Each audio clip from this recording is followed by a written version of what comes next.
Annette Williams is Associate Professor and Chair of the Women's Spirituality Program here at the California Institute of Integral Studies.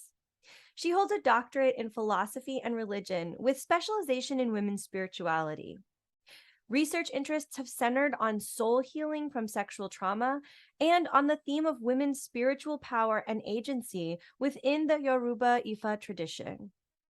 Among others, she has authored The Divine Feminine in Yoruba Cosmology, found in Goddess in Myth, History, and Culture, as well as Wisdom of the Primordial Feminine, Wisdom of Women, Odu Ifa, and Yoruba Religious Tradition, which can be found in Philosophia, Wisdom Goddess Traditions. Forthcoming is Deconstruction and Reclamation, a Black Woman's Healing Journey, which will appear in Spiritual Healing from Sexual Violence, an Intersectional Guide. Jennifer Lisa Vest is a scientist, philosopher, intuitive. She holds a PhD in Indigenous philosophy from UC Berkeley, an MA in history from Howard, and a BA in physics from Hampshire College. Her first career was as a philosophy professor at Seattle University and the University of Central Florida. Spiritually, Jennifer is a medical intuitive, an Akashic Records reader, a certified quantum healing hypnosis technique practitioner, and a master Reiki practitioner, and has been trained in the traditions of African American Hoodoo, Native American Sweatlodge, Jamaican Revivalism, Trinidadian Shango, and Spiritualism from community elders. And now it is my absolute pleasure to turn it over to Annette and Jennifer.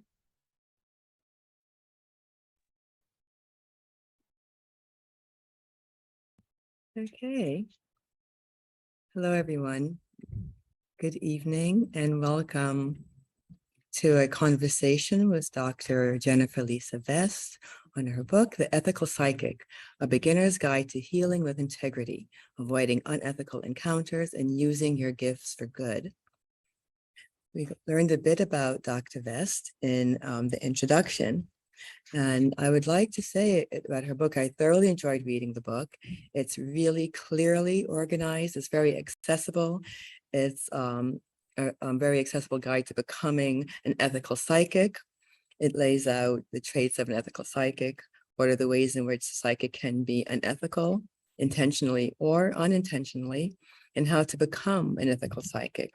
It includes a wide array of references that draw on the wisdom of diverse spiritual traditions and lineages, such as Indigenous wisdom of the Americas, Western esoteric traditions, such as Edgar Cayce or Charles Ledbetter of the Theosophical lineage, contemporary Wicca, root work, conjure, brujeria, Odun, and Buddhist and Hindu teachings. And it is full of story and personal experiences that make it engaging as well as practical. So Jennifer Vest has the inheritance of multiple bloodlines and generations of seers. She came into this life with an extraordinary array of spiritual gifts as a clairvoyance, clairaudience, clairsentience, and mediumship. So, Dr. Vest, Jennifer Lisa, thank you so much for joining me in conversation this evening. Thank you so much for having me, Dr. Williams. Okay. So to begin, the introduction and what I just said, it gave us a brief glimpse into your background. And in the book, you make a statement that's really intriguing, and I'll ask you to expand on it a little bit. You said, my entire life, I have been guided and taught by spirit teachers who, when I was a child, would come and get me at night and take me to spirit school on the other side. So tell us a little bit more about your background and what is it that makes you so well placed to write this book, and why are you writing it now? What is the need that you saw or experienced? Okay. Yeah, I have a really diverse background, both spiritually and ethnically.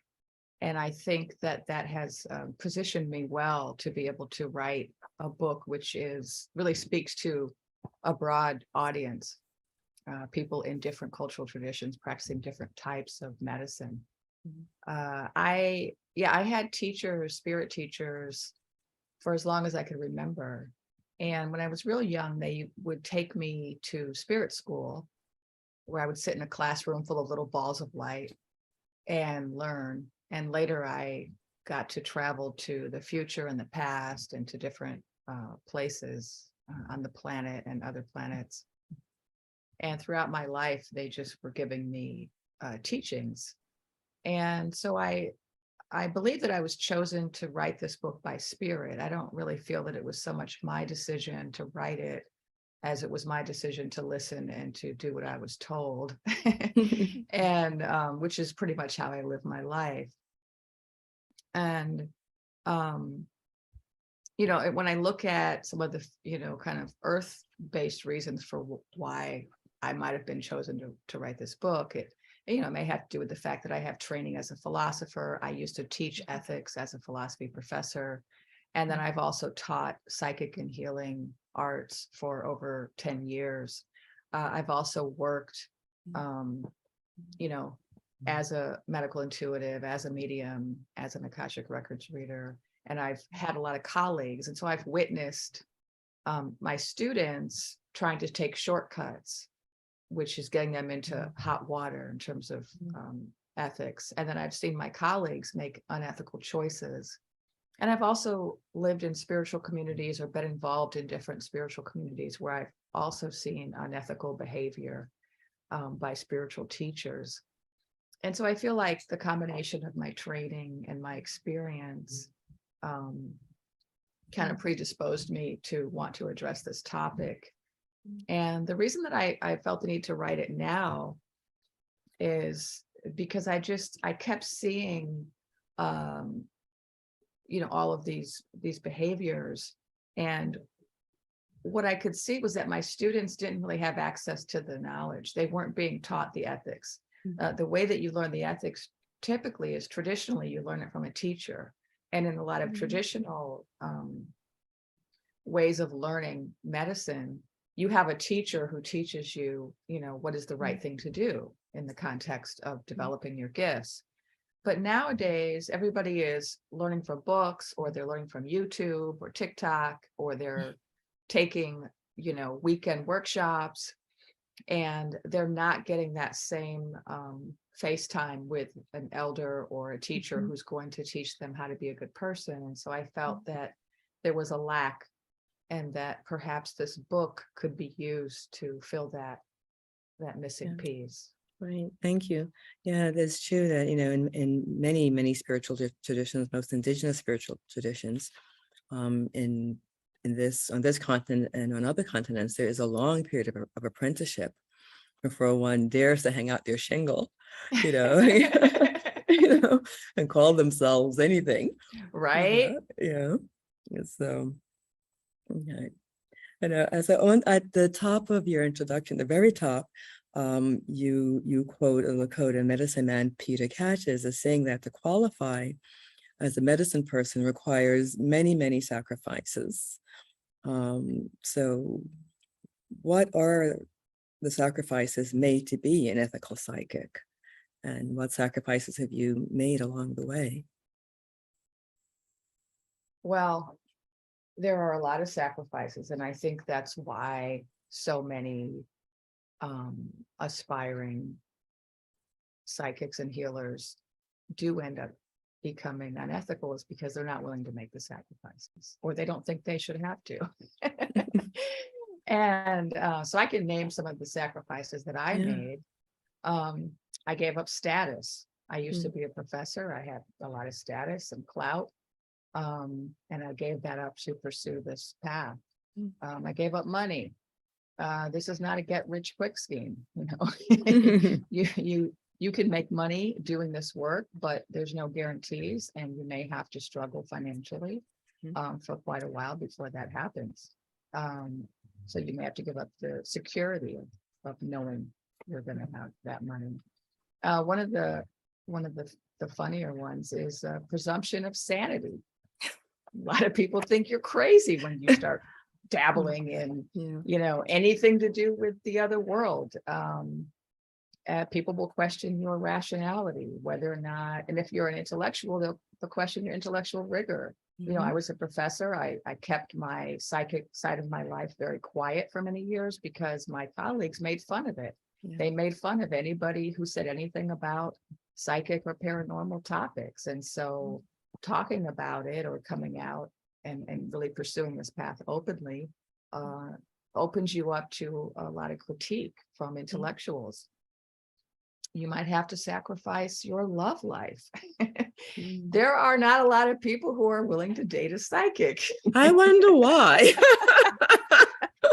And I can tell you some stories about people I dated who were not too happy. I used to spontaneously channel in the middle of the night in deep male voices speaking other languages.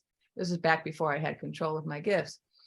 And or I would sometimes predict the future, and that would scare them, or I would telepathically connect with them, and they weren't sure they liked that. So you might have to, you have a much smaller field of potential lovers. You have to sacrifice being seen as normal, blending in, just being one of the whatever. You're never going to be that again. Family, some family are going to, friends are going to, drop you off by the wayside. You may become a pariah, drugs and alcohol.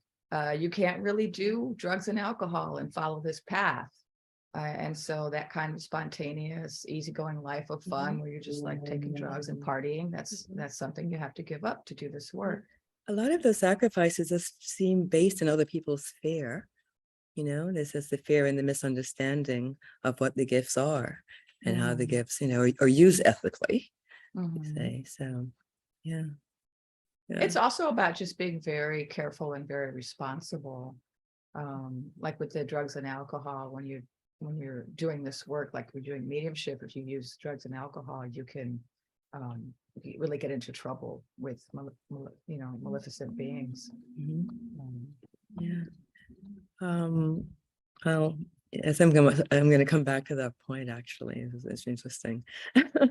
But one thing, in your book that you do speak to, we speak about authenticity and that trait of authenticity and the importance of that in being an ethical psychic. So, I was wondering if you could say more about that, especially as it's related to cultural appropriation. Okay. Let's see. At some point, I was going to read something. Oh, yeah, I think I'm going to read something from the text about that. Okay. Authenticity is something I talk about a lot in the book. So I'll just read a little excerpt from page 17 of the book. To be authentic, it's important to have clarity about your spiritual lineage, the true nature of your gifts, and the purpose of your gifts. What did you come here to do? What have your teachers taught you? When you know this, you will be in a position to make good decisions about how and when to work, and you can guarantee the authenticity of your work. Being authentic is arguably an important aspect of any endeavor, but with regard to supersensory work, authenticity is an ethical concern. The primary way in which inauthenticity manifests in the intuitive arts is through rampant cultural appropriation. Many intuitives who lack a grounding in their own culture will pretend to know about other cultures and will then use that pretended knowledge to educate others in order to sell workshops and goods. Cultural appropriation is a wrong that is committed against a whole community, against yourself, and against your ancestors. So authenticity, one aspect of authenticity is cultural appropriation. Another aspect of authenticity is self-knowledge, knowing what your gifts are, knowing what your purpose is, knowing what your limitations are, knowing what your lineage is, who actually taught you, what are you actually qualified to do. Those are all aspects of being authentic. What happens with some people is they don't know those things. They don't know what their gifts are. They don't know their purpose. And then they just kind of start dabbling and playing around with different traditions and decide they want to make money by setting themselves up as a certain type of expert. And they get into trouble both spiritually and ethically when they do that. Yeah, thank you. I'm thinking again about the importance of having a teacher and having, having that training. Because if you don't know your lineage, if you don't know what it is that your gifts are, and if you're just dabbling, you're putting others and yourself at risk, in doing so. Yeah, it's so important to have a teacher, but of course, everyone doesn't have a can't- teacher, and so you right. have to find other ways. And this is why I wrote the guidebook. Is there have to be other ways of being very conscientious about your development. Part of the problem is that people are in a hurry, and like you said earlier, apprenticeships take a while. I studied for a long time before I hung a shingle, and for decades. And I also read a lot. I had different teachers. I also practiced for years. I volunteered. I worked for free. I helped people for free just to practice. And when you spend that time developing your gifts, then you're going to be able to learn what your gifts are. You're going to learn what your limitations are. You're going to hopefully figure out what your purpose is, and figure out whether or not practicing medicine or practicing psychic or healing arts is actually in alignment with your purpose. Because just because you have gifts doesn't mean you're supposed to use them in a particular way during this incarnation. There are people who have gifts and they use their gifts to invent things, or they use their gifts to be really excellent counselors or therapists. There's different ways you can use your gift. It's not always about hanging a shingle and calling yourself a healer. That's a very good point. And I was thinking about the various schools that I've seen over time that do offer, they call them psychic development classes, or some ways to, and a lot of that is the practicing, yeah. So you have multiple lineages in your bloodline, and trainings and multiple trainings. And so there's this whole debate around the mixing of spiritual traditions. And so how do you weave together the various tracks of your background in what you do? I know we had a brief conversation about the purists versus the one, the mixing of traditions. Some say if you're doing Vodun, you should not mix that with the Santeria. You should mix it with native spiritual traditions. You shouldn't, But if you have all of that training and also lineage, blood lineage, how do you navigate that? Well, one thing I want to say, just as a preface to this conversation, is that, there are different levels at which we learn things. And when you're a beginner, you learn things at one level. And then when you're more advanced, you can do things that you couldn't do as a beginner. And so when it comes to kind of rules and guidelines, those are really always for the beginner. And when a person really masters their gifts, they're able to kind of break some of those rules. The problem is when people are just beginners and they're trying to break all the rules. And so, I understand the purist argument that if you're being trained, in a particular tradition, that you should do that tradition the way you've been trained, in the pure form, the way that your teacher taught you. But that's really advice for a beginner.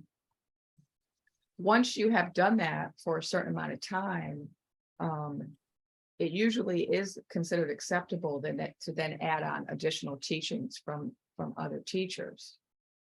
But when you're beginning, you can't really do all that at once. You're going to get confused, or you're going to get things wrong.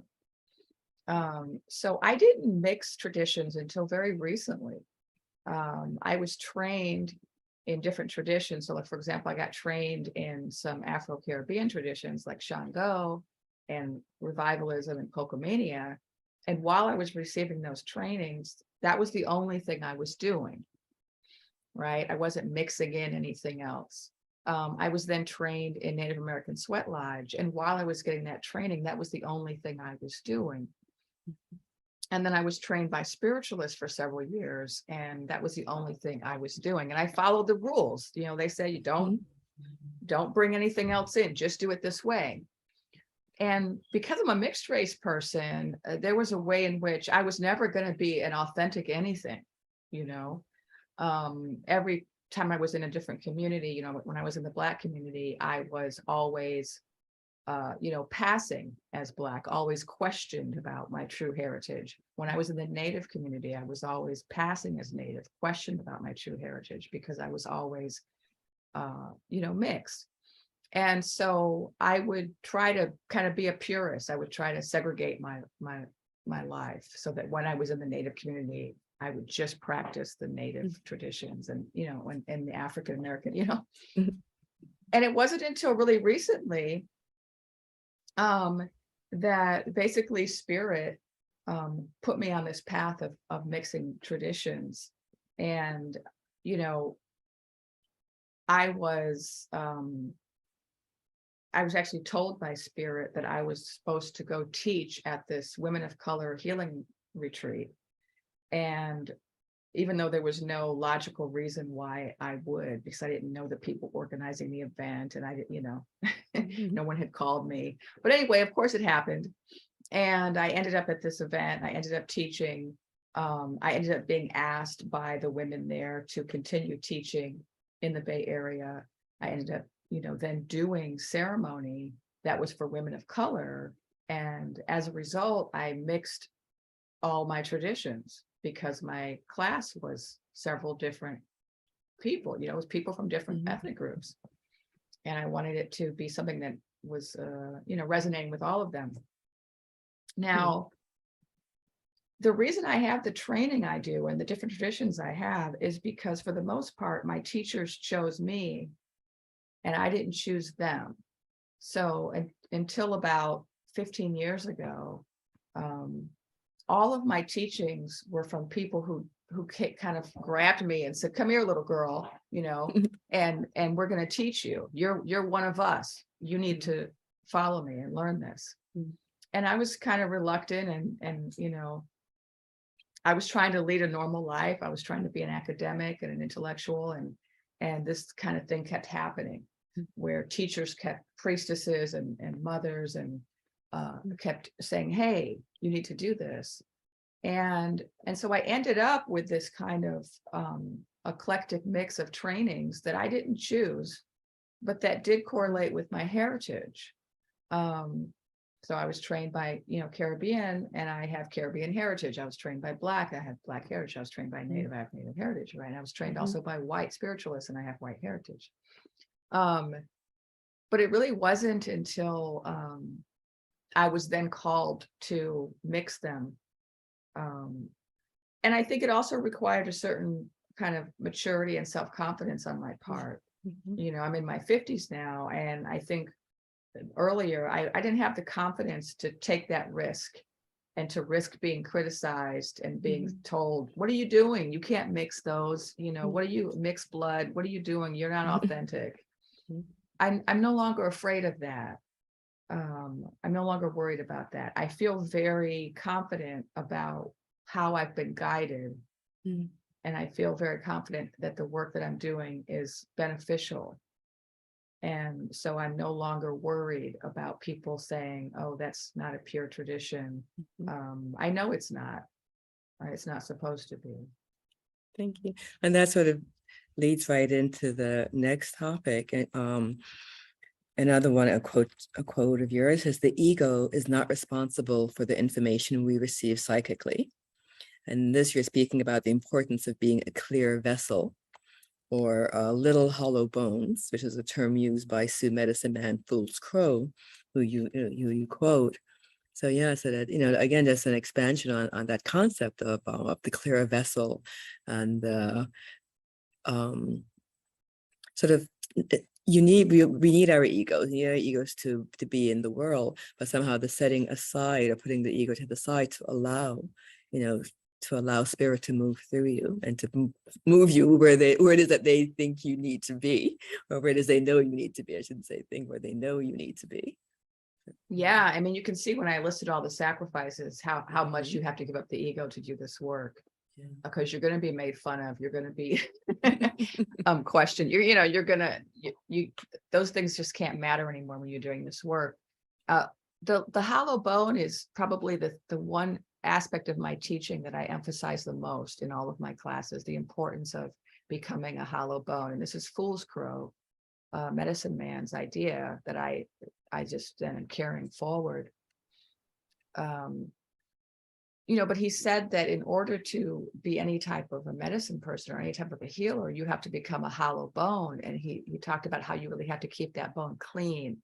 And so what I say is our whole job as healers or psychics is to keep ourselves clean, to keep our little bones clean so that the divine energy can flow through us, because that's the source. All of the information that I give people, all of the healing that I send to people, it's all coming from a higher source, and it's just coming through me. And so my job is to be disciplined and clean and pure and to allow that to flow.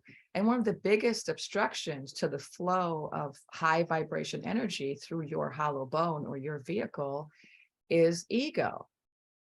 And ego wants to be right. Ego doesn't want to be wrong. Ego doesn't want to be embarrassed. Ego wants to be loved and admired, and all of those things can get in the way of one's development. They can get in the way of your accuracy when you're giving information, and they can also get in the way of your ability to be ethical, because when you're thinking about things like how do I look, or how am I being perceived, or how is this going to affect my status, if that becomes, if that's more important to you than being of service, then you're going to be less likely to really be vigilant about not doing something unethical.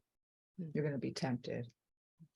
And I also really like how you stress the importance of service, that coming to this work from that orientation of service. And at the same time, you are in service to others, but it's not at the expense of yourself. There are many people who go the martyrdom route, they have to give of myself until there's nothing left. And you stated very clearly that is not service. Yeah, self-sacrifice is not well, there's a whole nother conversation we could have about that, because when I work with souls, when I work with people's pre-life agreements, there are some souls that are martyr souls that actually do incarnate with the purpose of martyring themselves for a purpose. So that is there are those souls, but they're few and far between. But in terms of this work, you do have to kind of be aware of how the work is affecting you, and if it's affecting your health negatively, that's going to impact your ability to be of service. So you're not really going to be able to help as many people if you're overdoing it and then getting sick and You also mentioned as sort of a warning that those who focus on power will be limited in the gifts they can develop. I'm wondering, is that sort of like a spiritual check, or a check by spirit that if, so if you're going on a power trip, okay, you can develop this, but we're not going to give you any more because we know he is going to take it out.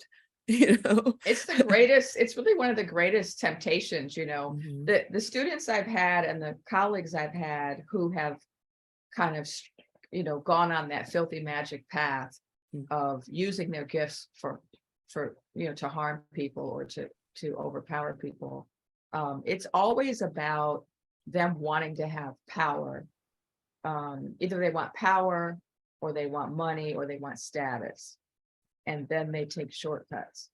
And so that craving for power is really such a threat to being able to do this work to help people.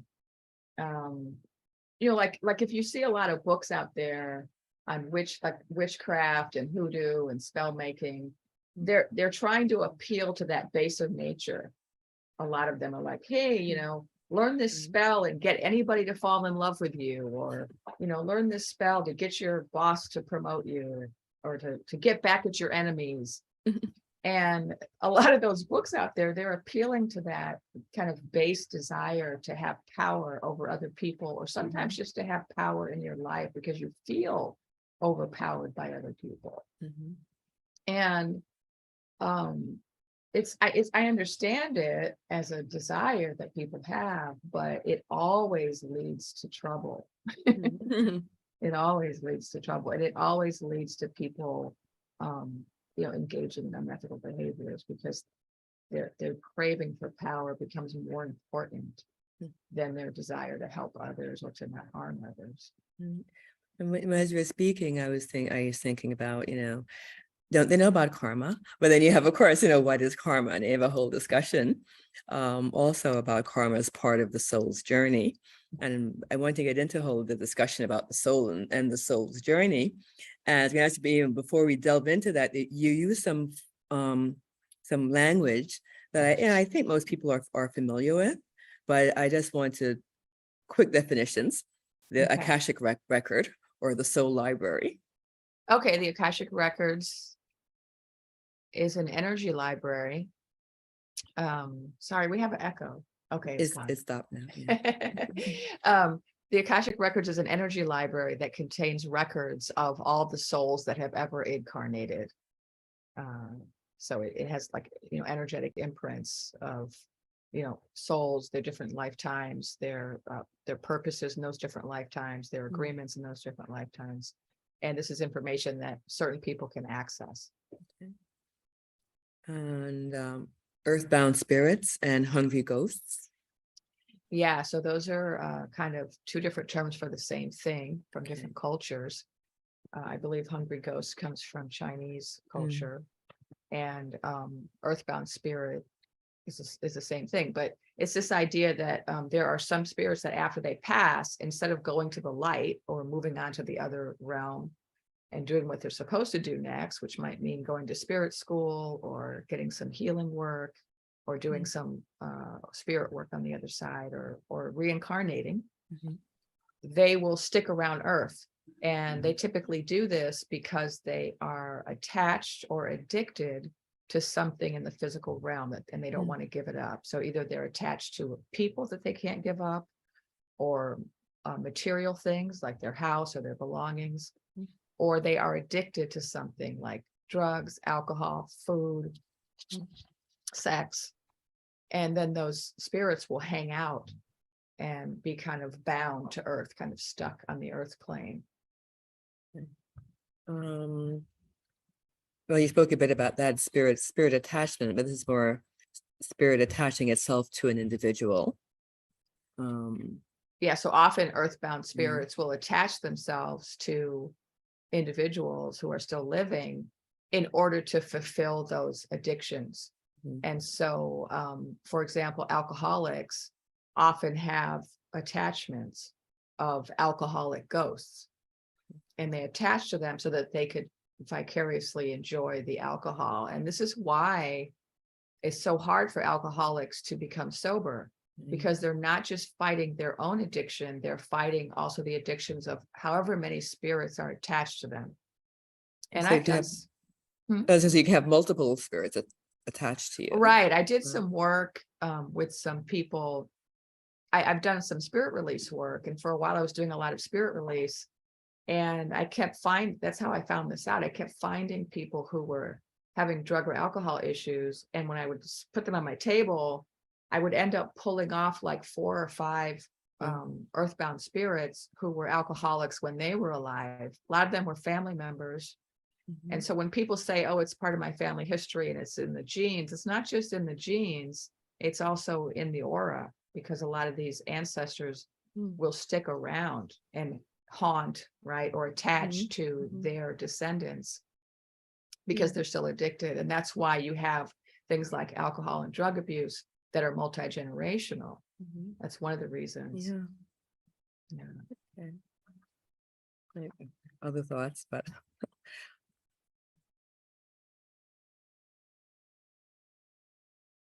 I was thinking about the multi-generational nature of addictions and of alcoholism, and as you're saying, why it's so difficult for some people to to release their addictions because of these spirits. It's like it gives it another whole level of meaning and understanding to think that they have multiple spirits attached. Yeah, I had talked to some native folks and some medicine people about how great it would be if we could start a program, because alcoholism is a big problem in the Native community, and it would be so great if we could start a program where, in addition to the wellbriety and sobriety programs that are already in place, if we could add that component of spirit release, that it would really help people to recover. Yeah. Now, you also speak about angels and angelic orderlies, which I thought was fascinating. Angelic orderlies, huh? What a concept. Yeah, and I don't even know if other people use these terms, because a lot of the terms that I have, I get them from spirit. And then I tend to go in the world and look for books and look for people who understand what they are to see if it's not just me. But angelic orderlies is a term that came when I started doing a lot of energy healing. And so when I started having a lot of people on my table, and in fact, when I started doing spirit release, so I started just doing, Reiki. I was trained as a Reiki master, and I was trained as a spiritual healer. I was trained in Pranic, and then I combined these different methods, and I was doing a lot of energy healing with people, on a table with different, ailments. And then I started doing a lot of spirit release. Again, it was not something I set out to do. So this is the case with most of my practices and gifts. I didn't set out and say, oh, I want to be an energy healer, or I want to be a spirit release. No, these things just kept happening, and teachers kept showing up, and then I just keep getting trainings. And so I was doing all of this energy healing, and I just kept getting people showing up with spirit attached. And so I would just ask the spirits I work with, for guidance. And there are some angels that I work with, like Archangel Michael, which a lot of people are familiar with. He came to me when I was in my 30s. He showed up in my apartment and started to work with me, and has been with me ever since. Like, when I want, I can ask him to help me. But then these other angels started showing up, like Raziel and Shamiel, and I've never even heard of these. I don't come from a Catholic tradition. I didn't know anything about angels, but they just showed up. And then I started researching them. Okay, who are you, right?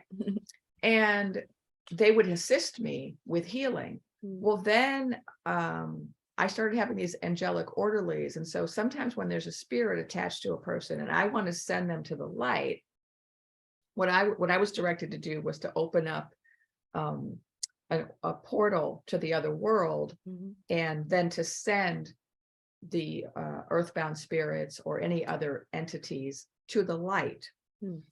But sometimes they don't want to go, or they're confused. They don't understand why they have to go. And so you have to have this kind of whole negotiation with them. And sometimes I have to call in the angelic orderlies, which are like these big, big guys in white, like you see in the hospital, the orderlies, right? But they're angels. They're made out of light, but they're henchmen, right? And they will come in and escort the being out. So it's like they're helping me by coming and escorting the being out. If the being is too confused or is resistant, the angel orderlies will take them to the light. And going to the light is for their benefit. They're going to be so much happier over there. So you're not hurting them, but they don't know that. Sometimes they think, well, why are you making me leave, right? And if you can't convince them it's better over there, sometimes the angel orderlies help them along. Yeah. Well, I say if they're dealing with addiction or something, whatever it is that's keeping them, or that they're attracted to and that they want to hold on to from this life. Yeah, it's like, well, I'm having a great time. When do they go? I'm having fun. Leave me alone. Right. Well, I mean, one of the things I've done with some of these beings is, like, let's say I have an earthbound spirit who's addicted to food, and they're causing their human person to be obese because they're kind of forcing them to eat all the time with these addictions. And I will tell them, hey, on the other side, there's an endless buffet. You can have as much as you want, which is true, because when you go into other planes of existence, you can bring things into being with your mind. And so you can have your fantasies fulfilled. You know, the idea of heaven, it's a thing. You know, there are levels of there are dimensions you can go to where it's like that. And if that's what they need to get them through the door, you know, once they get through the door, there are higher level beings who will take over and move them past the buffet eventually, right?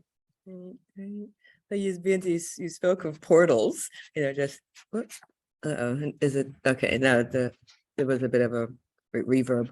You spoke of portals, and so you also spoke of, you know, these are sacred portals, and they're portals that exist on Earth naturally, natural place, and the portals that like energetically open, and that there are also negative portals that can be opened intentionally or accidentally. And the various dangers associated with that. So if you could speak to that and the distinctions. Yeah, and so I have a whole, section in the book on controlling disharmony through portals and possession. And so, this book is meant for people from a lot of different traditions. So if you're a medium, that's the section of the book that may interest you the most. Because I'm trained as a medium, and there are a lot of risks when you work as a medium, and some of them have to do with harming human clients, but sometimes you can harm spirits. And because of my life purpose, I'm here to heal both sides. I'm here to heal humans who are incarnating, and I'm also here to be a healing force for spirits who have passed on. And so I have become very aware of how certain forms of mediumship can harm spirits or can harm humans. And I've also just experienced, a lot of shenanigans. And so there are these different types of portals. So when I talk about opening a portal while I'm doing a healing to send somebody to the light, that's one kind of portal, spiritual portal. That's, a positive portal. That's actually, when you have a spiritual portal that's supposed to be there are going to be angels or high level beings that are guarding it, who are guarding the access. And so not just anybody can go through the portal. And when I open a portal to do healing work, nothing can come through, because there are angelic beings who are in charge of it, right? But there's another type of portal you can open when you're doing things like drugs or engaging in filthy magic, or what some people call black magic, dark arts, work where you're trying to overpower another person for your own personal gain. And so there are people who engage in certain behaviors who can then kind of accidentally open a portal or intentionally open a portal where there's nobody guarding it. And so maleficent beings can come through that portal into our dimension and create havoc. And so an example of this, I don't know if I told this story in the book, is that I knew somebody who was training, she was developing her gifts, but she was in a hurry. And this is what I say, a lot of students that get into trouble, it's because they're in a hurry. They don't want to spend 10 years studying and developing their gifts. They want to get their gifts overnight. And so what do? They take drugs. And there's a way that you can work with plant medicine in a holy ceremonial way, which is mind expanding and beautiful. But in our culture, us Americans, we don't want to do that, right? We want it quick, fast, and dirty.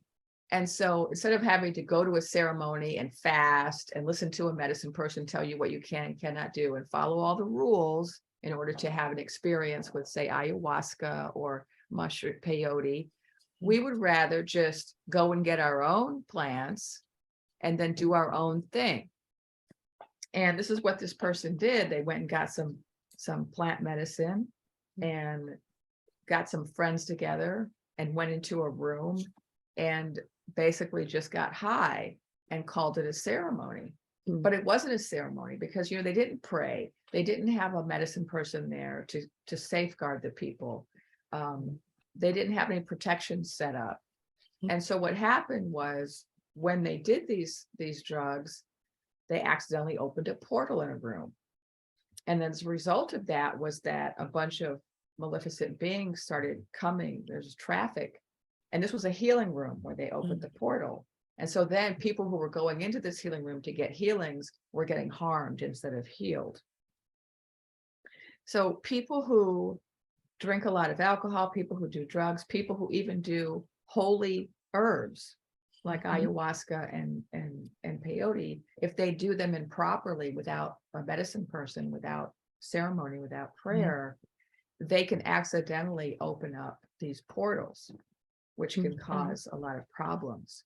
And of course, there are people who open them intentionally because they think they're going to get access to some powerful beings who they can get to work for them to get them things. Yeah. You also mentioned that, the use of substances can tear a hole in one's aura. So would that make one more susceptible to spirit attachment? Yes. And so, one of the reasons you'll find a lot of people on this path don't use drugs and alcohol is because we know the negative impact it can have on our auras. And when you're a medium, spirits are already attracted to you. If you're a healer, spirits are attracted to you. And negative spirits are attracted to you because they want your power. And so you have to work so hard to keep your energy pure. And drinking alcohol, it just kind of makes you vulnerable because it makes your aura more porous. And the other things that can affect your aura are things like trauma. Any trauma or like great illness can cause also holes in the aura. And so a lot of us are susceptible to having holes in our aura and then having to worry about, negative effects. But repeated chronic use of drugs and alcohol outside of a ceremony is quite dangerous for the aura. And that's why it's always important to have a medicine person. So like alcohol traditionally was used in a lot of indigenous cultures in ceremony. Tobacco is a ceremonial herb. It was used to create a certain consciousness in a ceremony. And same with these ayahuasca, all of these other plants. And when you use them in a ceremony, you have a medicine person who, because they are clairvoyant, they can see what's happening to your aura and they can protect you. And if any spirits come into the room while you're taking the medicine, they will get rid of them. Right? But if you're doing it on your own, on a lark, just to get high or to have an experience, and you don't have that ability, you don't have any angels working with you or any orishas or any high-level beings that you're working with who can protect you, then you're really opening yourself up to things. And this is why, this is a real problem right now. Plant medicine is really powerful, and it's really great that so many people are becoming more aware of plant medicine and going to Peru, having experiences with ayahuasca. This is important, and it's helping the consciousness of humanity. But that subset of people who are typically Westerners, Americans, right? We're the ones that do this. Yeah. Let's be honest. We want it quick, fast, and dirty, and we think we know everything, and we don't need some teacher telling us what to do. There's a group of people, now in the US particularly, who are all caught up in having their own, ayahuasca and peyote and different ceremonies without any ceremony, without any prayer, without any protection. And it's dangerous. As you're speaking, I said, again, as you're speaking, I'm saying this is something that CIIS needs to hear, because we definitely have, a population of students who are very open to plant medicine. And I know who, I'll say, dabble, in plant medicine without the spiritual underpinning. So yeah, this is definitely a message for them. Yeah, people have to find a way to do it respectfully. Mhm. And of course, you want to work with someone, whose tradition makes sense to you. So it's not that you have to work with the tradition that doesn't make sense to you or doesn't resonate with you. Right. But it's having that spiritual protection. And having, okay. So move off of that. Okay. So what's another thing that was really interesting? You're saying that even for the disincarnate, the medium also has an ethical responsibility. And so the responsibility of the medium is not to impede the progression of the soul in any way. You said not calling on them frivolously. They show up in your mediumship session. That's one thing, but it's calling on them, especially repeatedly calling on them, can be impeding. And that you also mentioned that the healing of the deceased and the healing of survivors can sometimes happen at the same time. And when the conversation is facilitated between the two sides, which is a direct quote. And I have an example of that from my own life. But I have my second cousin, my mother's first cousin, who's deceased, and my mother who's deceased. But my second cousin abused me sexually as like 13, 14-year-old. And I have a very good friend, a dear friend, who's a medium. And one day she was giving me a reading, and my mother came through, and my friend says she has somebody with her. And it turned out to be this cousin who he was so remorseful, and many tears were shed on both sides. And and it sort of started this long process of like understanding and forgiveness. And so it was like an extremely healing encounter for both of us. I know for him, because he came with my mother, because he wanted to come and speak to me and ask, and apologize and ask for forgiveness. And it was totally mind-blowing to have that encounter. So that's that way mediumship should work. Mediumship should be healing for both sides. And I was trained by the spiritualists in Casadega, how to do mediumship, and I was trained a certain way. And I was trained as kind of a strict protocol, which I no longer follow. I've now, altered it. And that's an example, what I was saying before about when you're a beginner, you have to follow the rules. And then when you become really proficient, you're capable of doing other things. And I was trained to never call specific spirits, that you wait and see who shows up. And there's a lot of good reasons for that, because you could call somebody away from important work that they're doing on the other side, or you could call in an impersonator, right? Somebody who's pretending to be the person you're asking for. If you're so focused on that person, you may accept anybody who says they're that person. And so it's really important that people developing mediumship do not call, specific spirits, but they just develop the ability to receive information. And because that's the case, because oftentimes mediums do not call specific people, but just allow who's ever coming in to come in, you have situations like what you had, where you would never have asked for that cousin to come through. But that was actually someone you needed to come through.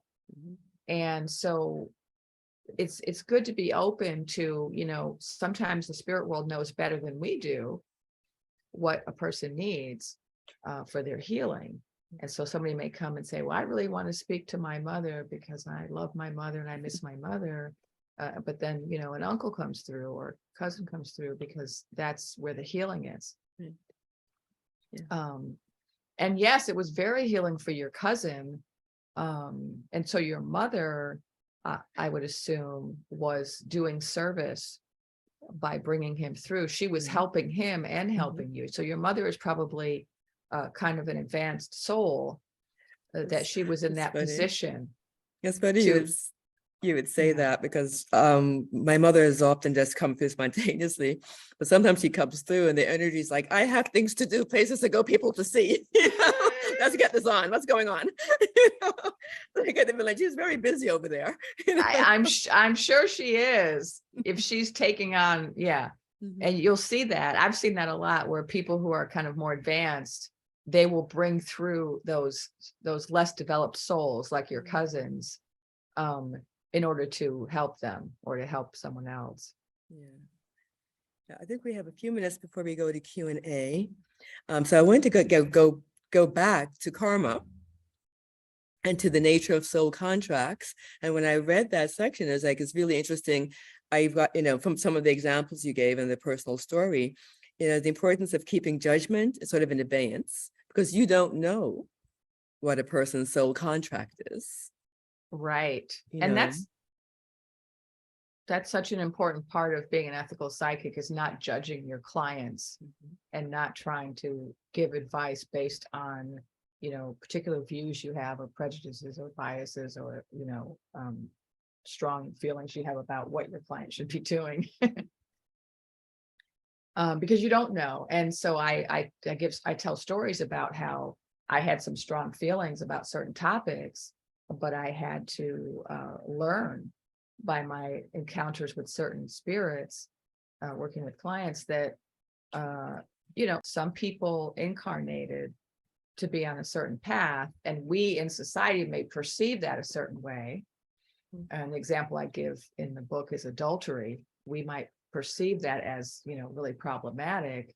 But I have people who've come to me, and it turns out that they had a soul contract, a particular contract with different people. And one of the contracts was for them to leave a current spouse to be with another spouse, or sometimes their contract was that their marriage was only supposed to last a certain amount of time, and then they were supposed to do something else.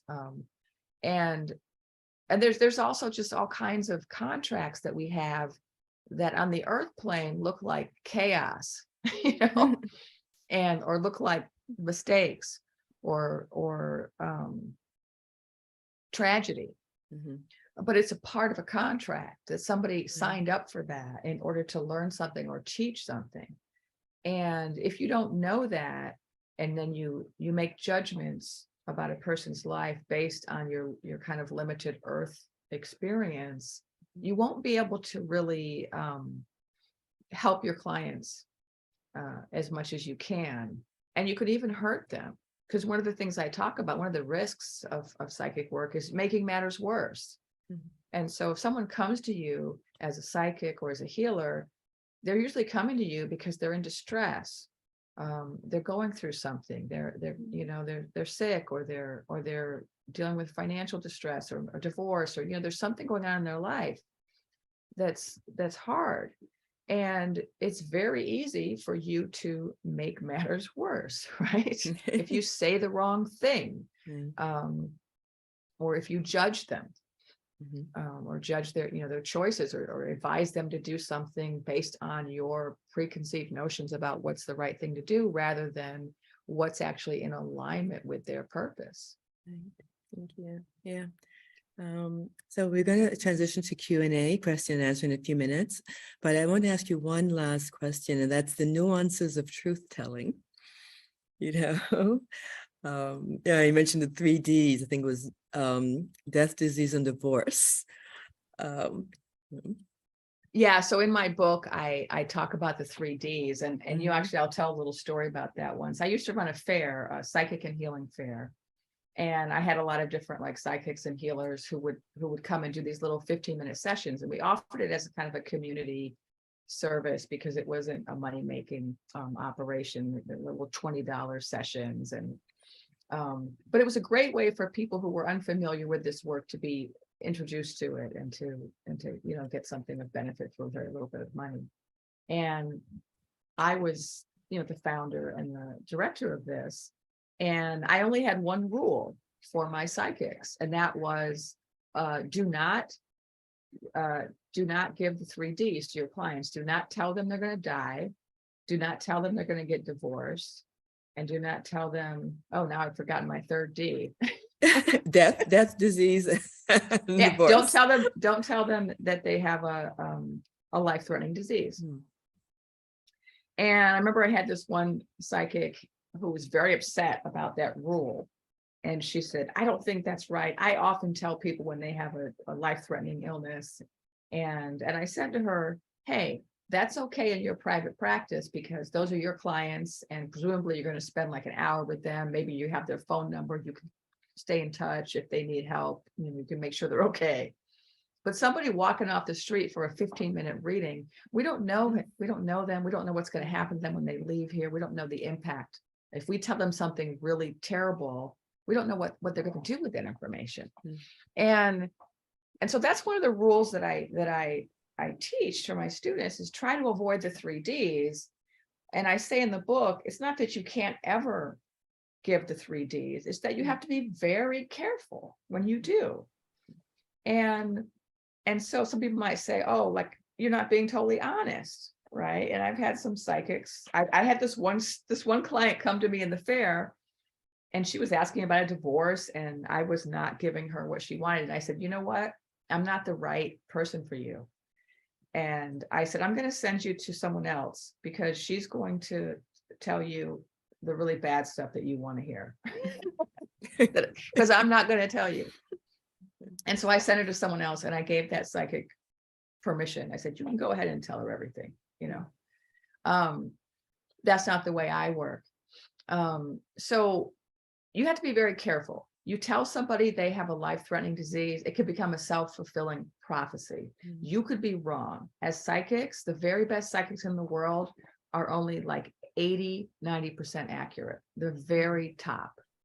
And so if you're not one of the very top ones, you're probably 70% accurate or less, right? That means you've got to consider the possibility that in that 20 to 30% of inaccuracy, you may have that death or that disease or that divorce. And so you don't know for sure. And if you tell somebody something that bad, it may cause them to take serious action in their life that's irreversible. Like if you tell someone they're going to die, they may quit their job and, give away their belongings and, get a one-way flight to some other country. And, if you tell someone they're going to get a divorce, they may stop trying to work things out with their partner. Or they may go kill their partner, right? Because you have a lot of abusive spouses out there. So you have to, what I say in the book is you have to really think carefully about what are the consequences of what you're telling them. Are you going to be there for them if they need support later on? Do they have the resources? Do they have a counselor? Do they have, a doctor? If you're going to give them this kind of dramatic information, is it going to make matters worse for them? Or is it going to transform them and help them? That's underlying ethics, Yes. ethical importance there. Well, thank you so much for this conversation. We're going to continue it in the Q&A. And so let me pop this open and see what we have. Okay, we have a question from Laura. How does one start to discover their spiritual purpose? Well, that's a good question. There's so many ways. The very beginning is just having that desire. Because once you have that desire, the universe is going to start responding to it. And so you have that desire to know what's my purpose. And then you start reading books about it, or you start asking questions, or you start hanging out with other people who are also interested, right, in their purpose. Maybe you find a class, or you go get a psychic reading, go get an Akashic Records reading, you ask. And just that inquiry, that persistent inquiry, is going to start drawing information to you. And one of the things you can start to do is to notice synchronicities. Because when you are on that path of inquiry, the universe is going to start providing you with answers in ways that you can digest. And so it might be like you might be in a bookstore and a book will fall off the shelf right in front of you. And that's the book that you need to read right now.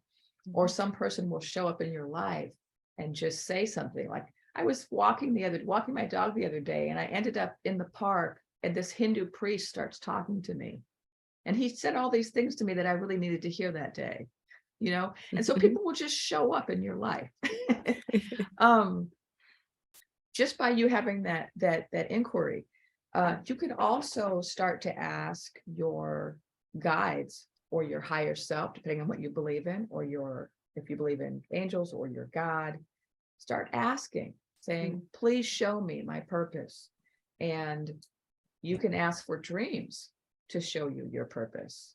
I always tell people, be clear about how you want to receive the information, because we're all different. I know that the way I am, I always say I'm hard-headed. I have to be told something 3 times.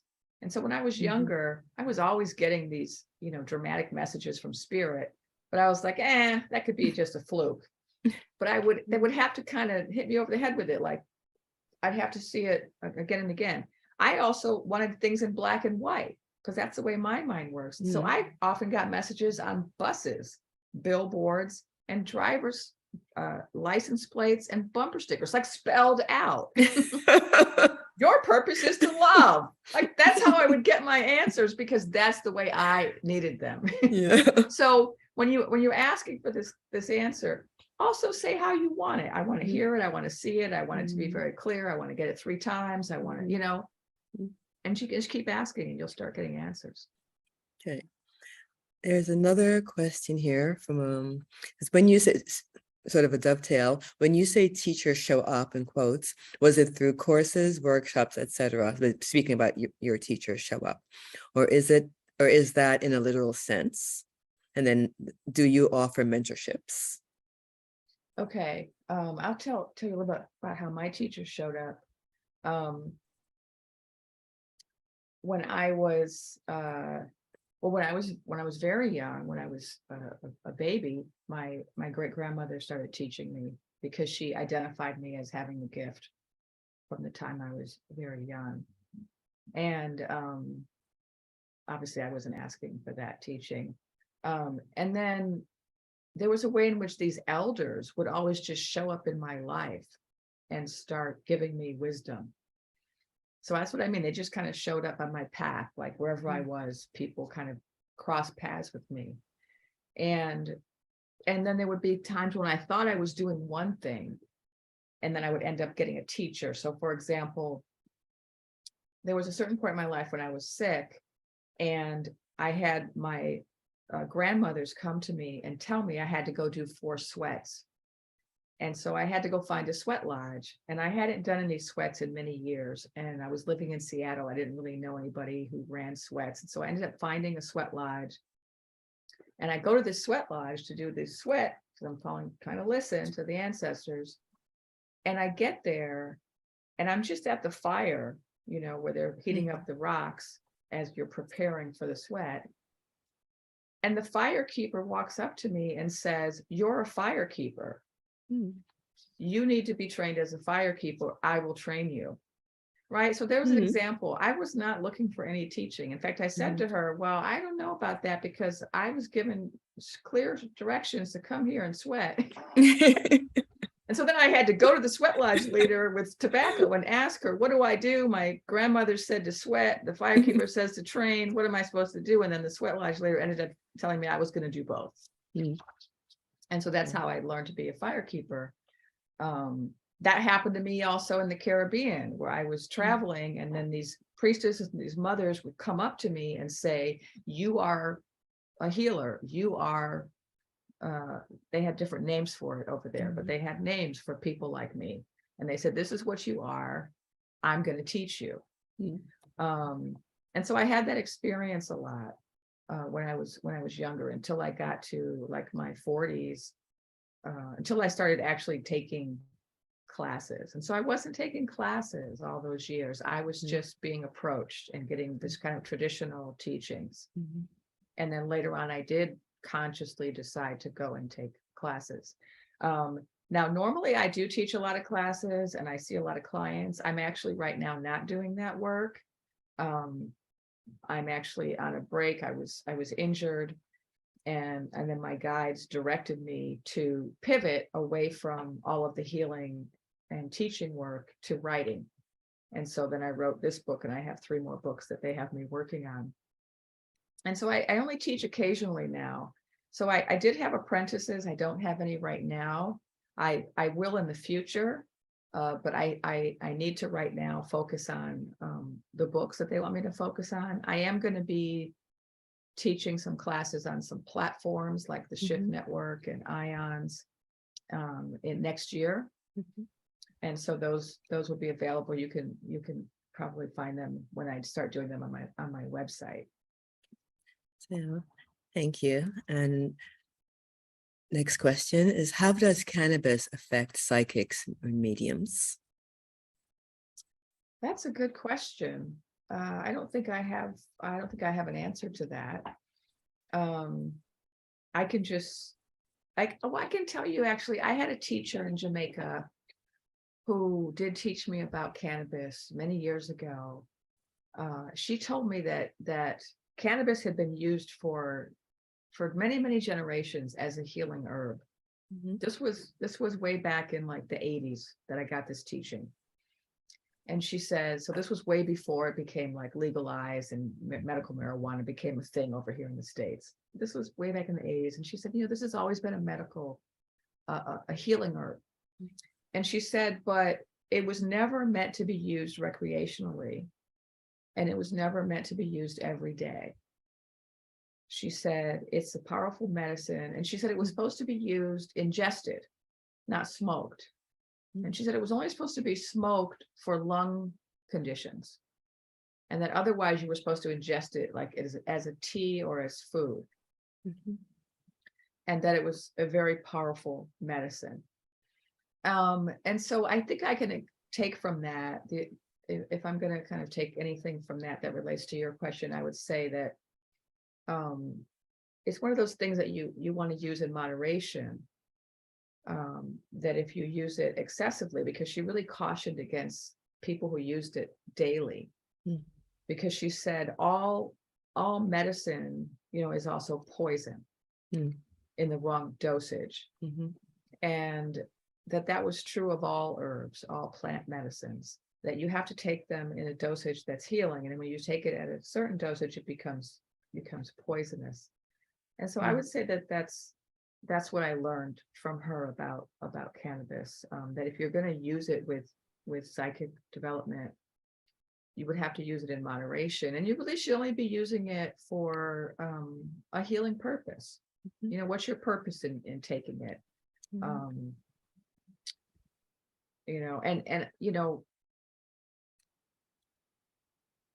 general, I dissuade my students from the use of drugs and alcohol while developing, because I think it can interfere with their development, or it can confuse them, because you can have a very powerful experience while you're working with a plant medicine, and then when you're not working with that plant medicine, you're no longer having that experience. You may not be willing to do the hard work of actually developing yourself, because you just want the plant to do all the work for you. Right. And that's kind of unfair. Plants, we work with plants. It's an allyship. When you work with a plant medicine like cannabis or ayahuasca, you're forming a partnership with them. It should be an equal partnership. You should be doing the work too. It shouldn't just be the plant doing the work. Okay, thank you for that. So I have a request actually from Jill to put the book in frame. So I don't know, there's a light here. So this is this wonderful book.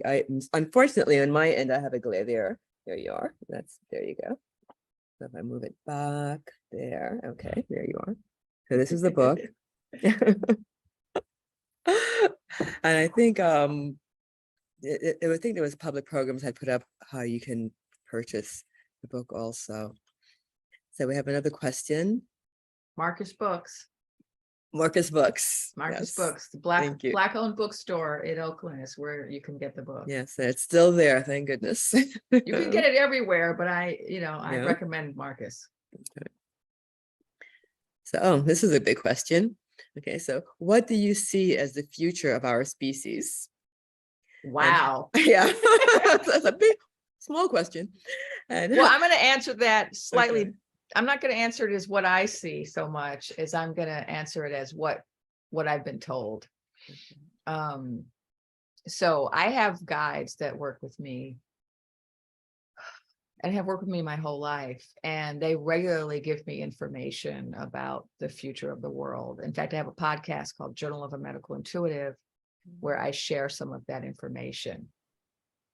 And they have been giving me a lot of information about the future of the world. One of the things that I have been told, and for many, many years now, and which a lot of people are also talking about, is that there's a shift in consciousness occurring, and that we are actually shifting to a higher vibration as a planet. And I've been told that, and I've also been cautioned that we're engaging in a lot of negative behaviors as a species, which are detrimental to ourselves right now. And we're kind of in a position where we get to choose. We're at a turning point. What's that road? What's that called? A crossroads. Say that. Is it a fork in the road or a crossroads? Yes, like a crossroads. And so, for example, something I was told just a couple of weeks ago by my guides is that, Mother Earth is at the point now where she can take us or leave us. We've become like a real parasite on the planet. We're just, we're so destructive as a species in terms of, the way we're destroying the climate, destroying the nature, the animals, the plants. And now we have, climate change because of just everything that we've done. And Mother Earth's not mad at us, but Mother Earth is becoming kind of indifferent. Like she cares about us and wants to help us. But at a certain point, when you have a child that's very destructive and doesn't listen to you, at a certain point, you kind of have to let them go, right? To do their own thing. And so I was hearing this recently about Mother Earth that, if we continue on this course of, absolute disrespect for plants and animals, the earth may just shed itself of us, right? Because the earth doesn't need us, right? And so this is kind of, we need to think about that. We need to think about, do we want to stay on the course that we're on? So that's one answer. I do think that we are headed into a new world. I can tell you another thing I've been told recently having to do with the war, the revolution in Iran, is that we're shifting, the shift in consciousness that we're going into is also shifting us into a female-centered world. And so when people say the future is female, that's literally true. From what my guides have said, we have been living in a patriarchal culture for centuries, and it really hasn't worked out for us as a planet in terms of a lot of things: war, the environment, health, women, violence. And so what they have said is that we are going to be shifting into a new way of operating where women are going to be in positions of authority in a lot of fields like medicine and government and military, so that we can really turn things around the planet. So that's some of the information I've been given. Thank you. It's interesting. As of course, in my field and what I work with, we always feel that the patriarchy and the way the world has turned since before Neolithic to now, this is the proof is in the pudding, as the expression goes. Like you're saying, look at the world. Is this what we want? Do we want more of this? And what is it that women can contribute and bring in, and what are the changes that can be made by women? And of course, you have women who want to be men, and act like men because that's where the power is. But you have women who come from their heart, their authenticity. It'll be interesting to see the changes that can be affected. Yeah. So another next question from R. Are there any instances where spirits or ancestors attach to a person for the person's own protection? Are there certain scenarios or spiritual agreements that you know of where this is intentional? Yes, yes. So, in this book, my focus is ethics. And so I'm talking about like what not to do and what the dangers are and how to avoid hurting people.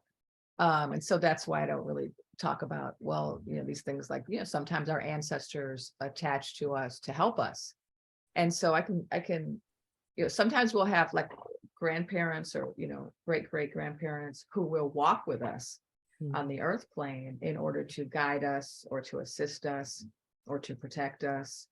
And sometimes we'll have children walk with us. I had one experience with a woman I was helping whose son died as a very young man, as a teenager. And he lost his life through his own recklessness. And on the other side, that's a special category of death when you lose your life at your own hands, whether it's suicide or reckless living. And there's no judgment. No one's judged about it, but there's a way in which spirits who die that way have a revelation when they get to the other side that their death caused a lot of grief to their family that was unnecessary. And so a lot of times those spirits will want to stay on the earth plane to try to make amends because they feel so bad about their family, all, because people who die by suicide or by sudden tragic accidents, right, tend to be, it's very hard for their families to recover. It's just very shocking, right? And so those kind of traumatic deaths are the most difficult for people to recover from. And so the victims of traumatic death tend to become earthbound spirits.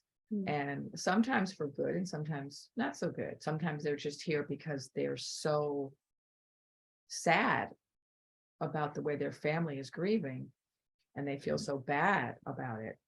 But sometimes they're here because they want to kind of make up for it, the grief that they caused. And so I had this one young man who had died in this way, and his mother was so grief-stricken for years. She just couldn't recover from losing her firstborn. And so he asked his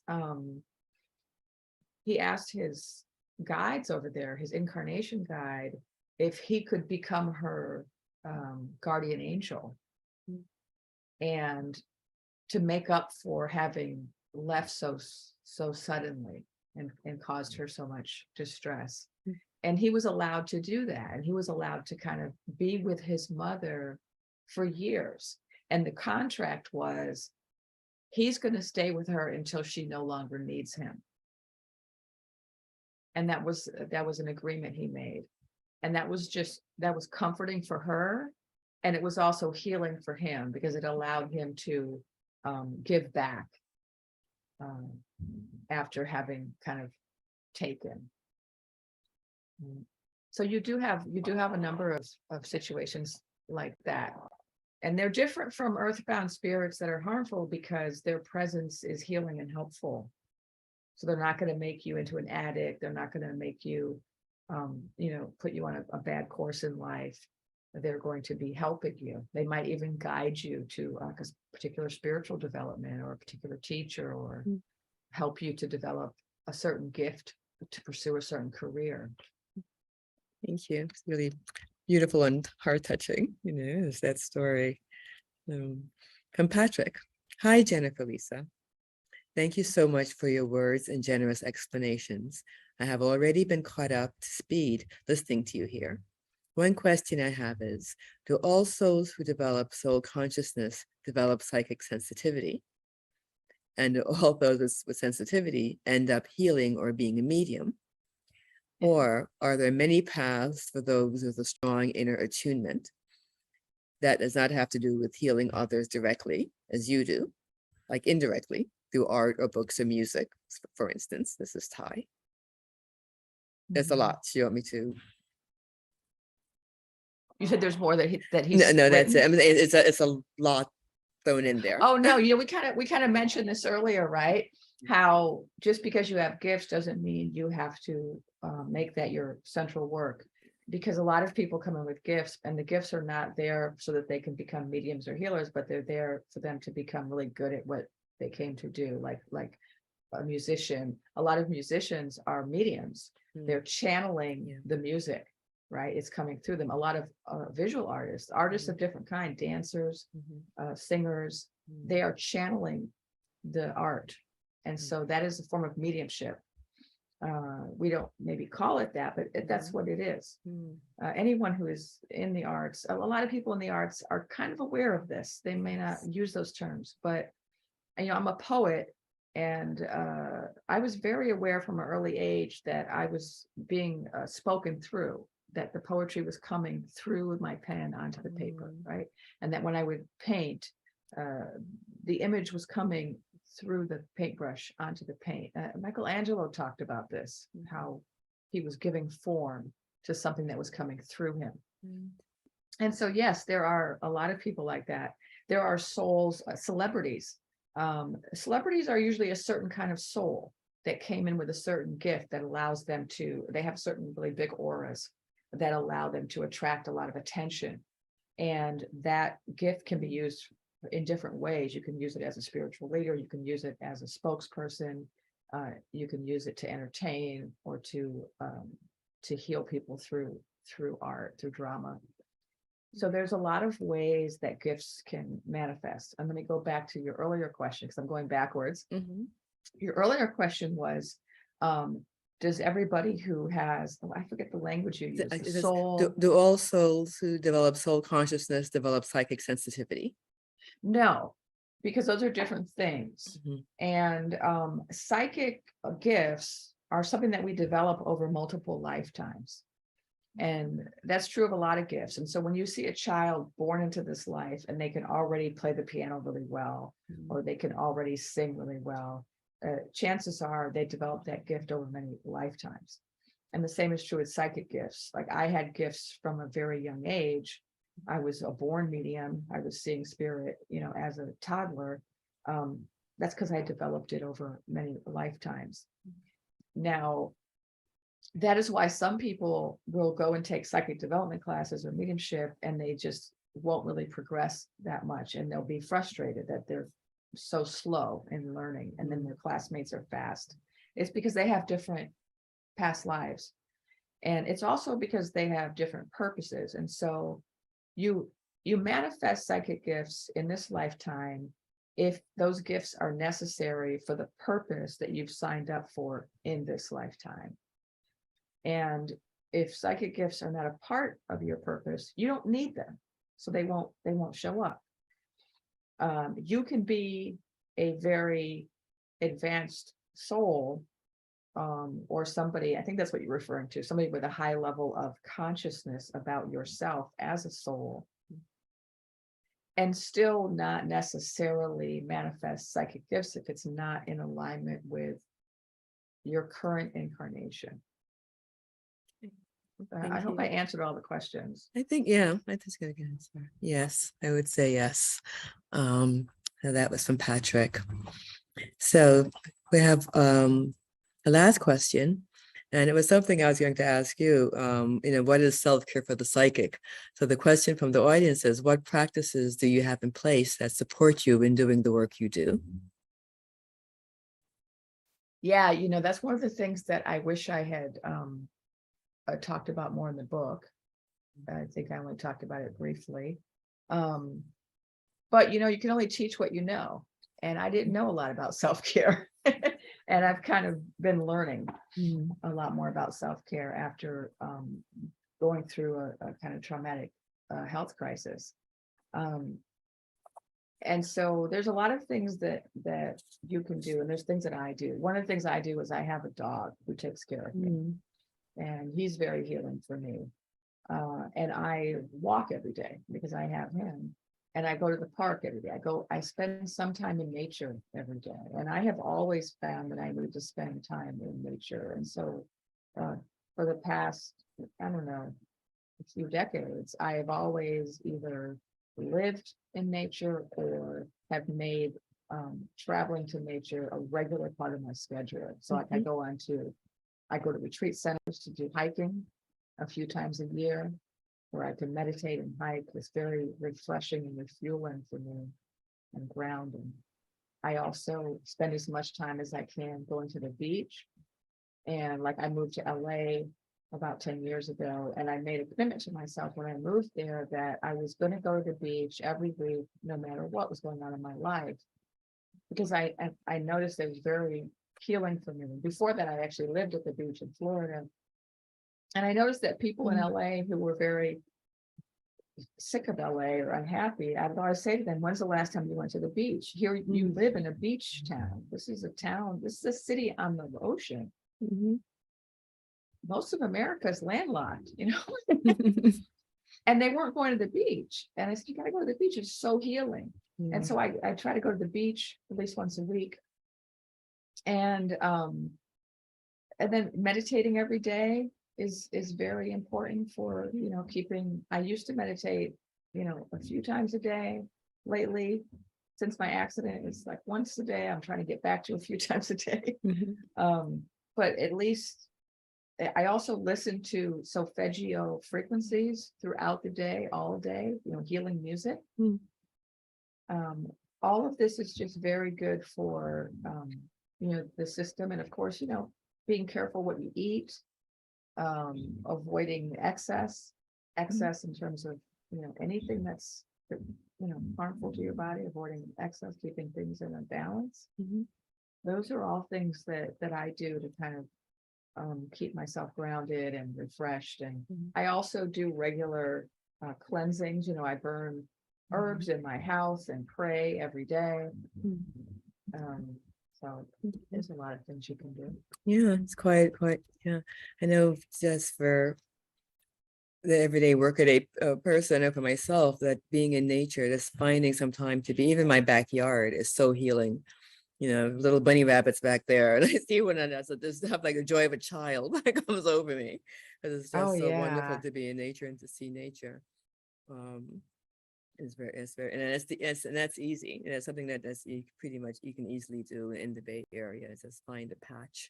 Yeah, because the trees, they want to heal us. The grass, the animals, they all want to heal us. If you just reach out your energy and ask them to send you healing, they'll all connect to you and heal you. Yeah. Okay. Well, this conversation can go on, and I'm having, you know, such a wonderful time speaking with you and learning from you. So in the last few minutes that we have, can you tell us a little bit about your future projects?